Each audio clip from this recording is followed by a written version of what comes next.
Қазақ елестермен бірге көзделеді. Бүгінгі видеода біз жұмыс орнымды көрсететін боламын. Немен айналысып отырмын, қандай жұмыспен айналысып жатырмын. Жалпы осы 22 жасымда мен айналысып жатырмын. Үй саласында, үй сату саласында.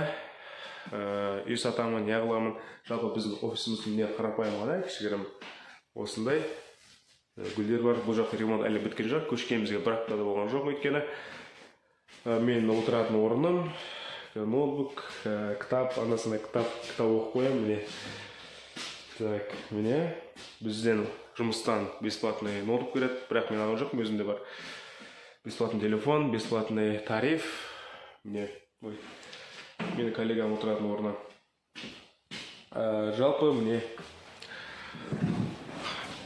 жұмыс жайлы айтатын болсақ, жұмыс жасаватқаныма 9 ай болды осы жұмыста. Яғни пәтер саласы, пәтер сатамын, белгілі бір объектілерді.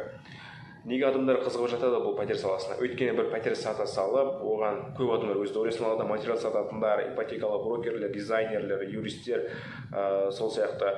Одан бөлек мен бұл жұмысты неге таңдадым, қалай тап болдым бұл жұмысқа? Бұған дейін мен кішкентай кезден спорт саласына айналысқан болатынмын.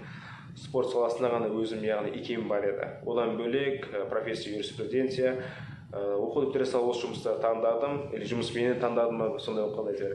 Өйткені маған ұнайтын жұмыстар таба алмадым. Сонымен қатар ең ұнағаны мен таңдаған жұмыстардың ішінде осы ғана болды. Сосын кейін бірақ осыға болды дегенде, бірақ та осындай жұмыс іздеп жүргем.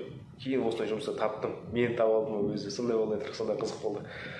Жалпы сол әзірше мен осындай жұмысты жасап жатырмын пәтер саласында. Әрине көп нәрсе байқап қалдым. Өйткені мен осы тұрып жатқан өзім үйімде, екі бөлмелі пәтерде қанша квадрат екенін де білген жоқпын. Не екенін қалай салынып жатқанын мысалы қазір байқаймын өзім. Үйдің конструкциясын байқап қаламын, қанша квадрат екенін, қай жерден үй алуға болатынын, қай жақтан үй сатуға болмайтынын, қай жақта бағалар көтерілетінін, қашан көтерілетінін кішігірім түсінік бар.